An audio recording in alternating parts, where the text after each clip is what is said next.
നമ്മൾ ഏതെങ്കിലും stock ബ്രോക്കറുടെ mobile application ഉപയോഗിച്ച് സ്റ്റോക്കുകൾ വാങ്ങാൻ ശ്രമിക്കുമ്പോൾ, അതായത് ബൈ അല്ലെങ്കിൽ സെൽ എന്ന് പറഞ്ഞ ഓപ്ഷൻ ക്ലിക്ക് ചെയ്യുമ്പോൾ കാണുന്ന ഒരു സെറ്റിംഗ്സ് അല്ലെങ്കിൽ ഓപ്ഷനാണ് ഡിസ്ക്ലോസ്ഡ് ക്വാണ്ടിറ്റി. ഈ ഡിസ്ക്ലോസ്ഡ് ക്വാണ്ടിറ്റി എന്ന് പറഞ്ഞ ഓപ്ഷനിൽ നമ്മൾ എന്താണ് ടൈപ്പ് ചെയ്യേണ്ടത്? നമ്മൾ വാങ്ങുന്ന സ്റ്റോക്കിൻ്റെ ക്വാണ്ടിറ്റി ആണോ ടൈപ്പ് ചെയ്യേണ്ടത്, അതോ ഒന്നും ടൈപ്പ് ചെയ്യണ്ടേ എന്നൊക്കെ പലർക്കും സംശയം ഉണ്ടാവും. സാധാരണ നമ്മൾ സ്റ്റോക്കുകൾ ബൈ ചെയ്യുമ്പോൾ ഡിസ്ക്ലോസ്ഡ് ക്വാണ്ടിറ്റിയിൽ പ്രത്യേകിച്ചൊന്നും ടൈപ്പ് ചെയ്യേണ്ട കാര്യമൊന്നുമില്ല. എന്നാൽ കൂടുതൽ സ്റ്റോക്കുകൾ വാങ്ങുകയും വിൽക്കുകയും ചെയ്യുമ്പോൾ വളരെയധികം പ്രയോജനപ്പെടുന്നതുമാണിത്. അതിനാൽ നമുക്ക് ലാഭവും നഷ്ടവും ഒക്കെ സംഭവിക്കാൻ സാധ്യതയുള്ള ഒരു ഓപ്ഷൻ തന്നെയാണ് ഡിസ്ക്ലോസ്ഡ് ക്വാണ്ടിറ്റി എന്ന് പറയുന്നത്. അപ്പോൾ ഡിസ്ക്ലോസ്ഡ് ക്വാണ്ടിറ്റി കൊണ്ടുള്ള ഗുണവും ദോഷവും എന്താണ്, എവിടെയാണിത് കാണുന്നത്, എങ്ങനെ ഉപയോഗിക്കാം തുടങ്ങിയ കാര്യങ്ങളെക്കുറിച്ചാണ് ഈ വീഡിയോയിൽ നമ്മൾ കാണിക്കാൻ പോകുന്നത്. അപ്പോൾ നമ്മുടെ ചാനൽ ഇതുവരെ സബ്സ്ക്രൈബ് ചെയ്യാത്തവരൊന്ന് സബ്സ്ക്രൈബ് ചെയ്യുക.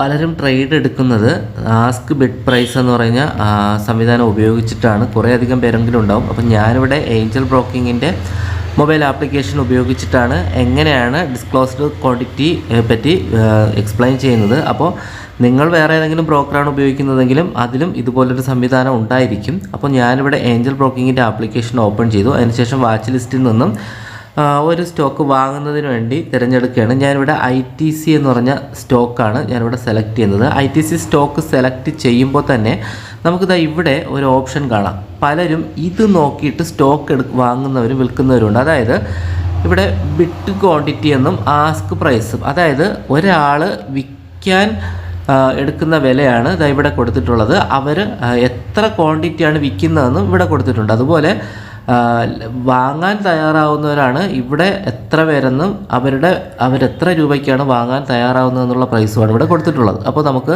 ഉദാഹരണമായിട്ട് ITC ഇപ്പോൾ ട്രേഡ് ചെയ്തുകൊണ്ടിരിക്കുന്നത് 333 രൂപയ്ക്കാണ്.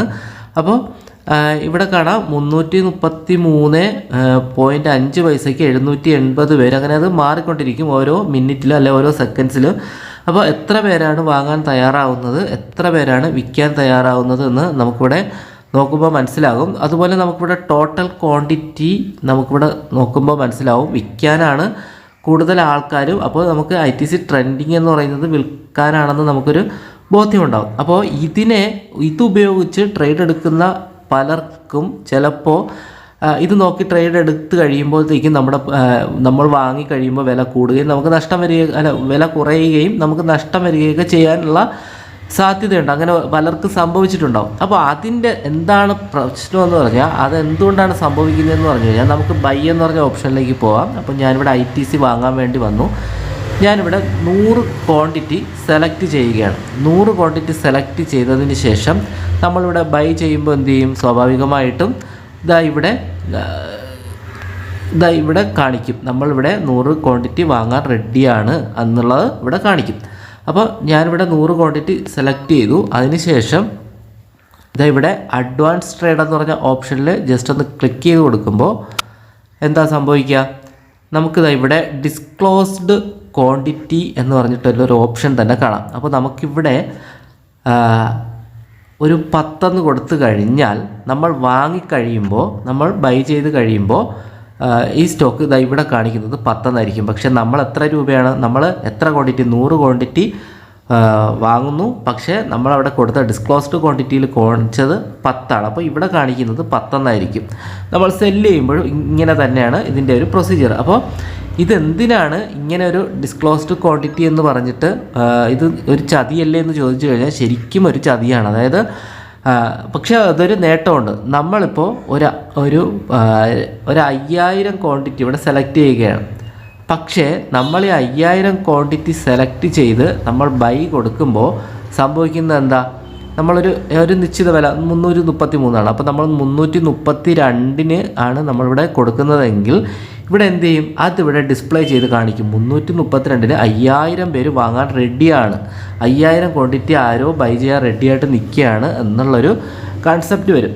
അപ്പോൾ എന്ത് ചെയ്യും? ആൾക്കാർ അതിലേക്ക് ആകർഷിക്കുകയും അപ്പോൾ ആ വില കുറയുകയും ചെയ്യും. അപ്പോൾ ഇങ്ങനെ ഒരു സംഭവം വരാതിരിക്കുക. അപ്പോൾ ഇവിടെ കാണാം 25 ക്വാണ്ടിറ്റി, ചിലപ്പോൾ 25,000 പേരായിരിക്കും, അല്ലെങ്കിൽ 4 ക്വാണ്ടിറ്റി എന്നൊക്കെ കൊടുത്തിട്ടുള്ളത് ചിലപ്പോൾ 40 ക്വാണ്ടിറ്റി ആയിരിക്കും. അപ്പോൾ ഈ സംഭവം അങ്ങനെ അറിയാതിരിക്കാൻ വേണ്ടി, അതായത് നമ്മൾ ഇവിടെ കൊടുക്കുന്ന ക്വാണ്ടിറ്റി ഇവിടെ നമ്മൾ എത്ര ക്വാണ്ടിറ്റിയാണോ കൊടുക്കുന്നത് ആ ക്വാണ്ടിറ്റി ആയിരിക്കും അവിടെ ഡിസ്പ്ലേ ചെയ്തു വരുന്നത്. അതാണ് ഈ ഡിസ്ക്ലോസ്ഡ് ക്വാണ്ടിറ്റി എന്ന് പറഞ്ഞ് ഉള്ള ഒരു ഉപയോഗം എന്ന് പറയുന്നത്. പക്ഷേ ഇവിടെ നമുക്ക് വേറൊരു പ്രശ്നമുണ്ട്. നമ്മളിവിടെ ഒരു 5 ക്വാണ്ടിറ്റിയാണ് കൊടുത്തത്. അപ്പോൾ ഇവിടെ എത്രയാണ് കൊടുക്കുക? അങ്ങനെ കൊടുക്കാൻ കഴിയില്ല. മിനിമം 10 ക്വാണ്ടിറ്റി, അതായത് 10% നമ്മൾ ഡിസ്പ്ലേയിൽ കാണിക്കണം. അതായത് ഇവിടെ കാണിച്ചിട്ടുണ്ട് മിനിമം നമ്മൾ 10എങ്കിലും കാണിക്കണമെന്നാണ് പറയുന്നത്. അപ്പോൾ ഡിസ്ക്ലോസ്ഡ് ക്വാണ്ടിറ്റി കൊണ്ട് ഉപയോഗവും ഉണ്ട് ദോഷവും ഉണ്ട്. അതായത് നമ്മൾ ഇവിടെ വലിയൊരു എമൗണ്ട്, അതായത് വലിയ ക്വാണ്ടിറ്റി, 1000 2000 ക്വാണ്ടിറ്റിയോ ഒക്കെ വാങ്ങുകയാണെങ്കിൽ നമുക്കത് നമ്മുടെ ഈ ആസ്ക് ബിഡ് പ്രൈസിൽ കാണിക്കണ്ട. അപ്പോൾ ആരും അറിയില്ല നമ്മളിങ്ങനെ ഇത്രയും വാങ്ങാൻ പോവുകയാണെന്ന് അറിയാതിരിക്കാൻ വേണ്ടി നമുക്കിവിടെ അതിൻ്റെ എണ്ണം 10% കുറച്ച് കൊടുക്കാൻ പറ്റും. അതായത് നമുക്കിവിടെ ഒരു 5000 ക്വാണ്ടിറ്റിയൊക്കെ വാങ്ങുന്നുണ്ടെങ്കിൽ നമുക്കിവിടെ 50 കൊടുത്താൽ മതി, ബാക്കിയൊന്നും അവിടെ കൊടുക്കണ്ട. അപ്പോൾ ഡിസ്പ്ലേയിൽ കാണിക്കുന്നത് വെറും 50 പക്ഷേ അവിടെ വരുമ്പോഴത്തേക്ക് അതുകൊണ്ടാണ് ചിലപ്പോൾ ഈ സപ്പോർട്ട് റെസിസ്റ്റൻസിലൊന്നും നമ്മുടെ ചില സ്ട്രാറ്റജികളൊക്കെ വർക്കാവാതെ പോകുന്നത്. ഇങ്ങനെ ആൾക്കാർ പറ്റിക്കുന്നതുകൊണ്ടായിരിക്കും. അപ്പോൾ ഇതുകൊണ്ട് നമുക്കുള്ളാവുന്ന നേട്ടം എന്ന് പറഞ്ഞാൽ ഒരുപാട് സ്റ്റോക്ക് വാങ്ങുമ്പോൾ നമുക്ക് ഇതുപോലെ കുറച്ച് കാണിക്കാൻ പറ്റും.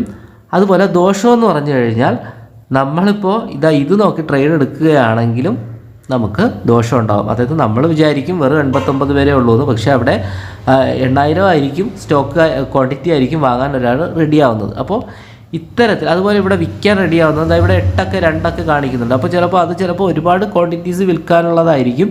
അപ്പോൾ ഇങ്ങനെയും നമുക്കൊരു ദോഷവശവും ഉണ്ടാവാൻ സാധ്യതയുണ്ട്. അപ്പോൾ നിങ്ങൾ സ്റ്റോക്കുകൾ വാങ്ങുമ്പോൾ സാധാരണ രീതിയിൽ നിങ്ങളവിടെ ഒന്നും ചെയ്യേണ്ട കാര്യമില്ല. അപ്പോൾ പക്ഷേ വലിയ ക്വാണ്ടിറ്റിയൊക്കെ വാങ്ങുകയാണെങ്കിൽ അഡ്വാൻസ് ട്രേഡ് പോയിട്ട് ഇവിടെ ഡിസ്ക്ലോസ്ഡ് ക്വാണ്ടിറ്റിയിൽ നിങ്ങൾക്ക് ആ ഓപ്ഷൻ ഉപയോഗിക്കാൻ സാധിക്കുന്നതാണ്. അപ്പോൾ പലർക്കും ഈ ഡിസ്ക്ലോസ്ഡ് ക്വാണ്ടിറ്റി എന്താണെന്നൊരു ഡൗട്ട് ഉണ്ടായിട്ടുണ്ടായിരിക്കും. അപ്പോൾ അത് ക്ലിയർ ചെയ്യാൻ പറ്റിയിട്ടുണ്ട്, അല്ലെങ്കിൽ നിങ്ങൾക്കത് മനസ്സിലായെന്ന് വിശ്വസിക്കുന്നു.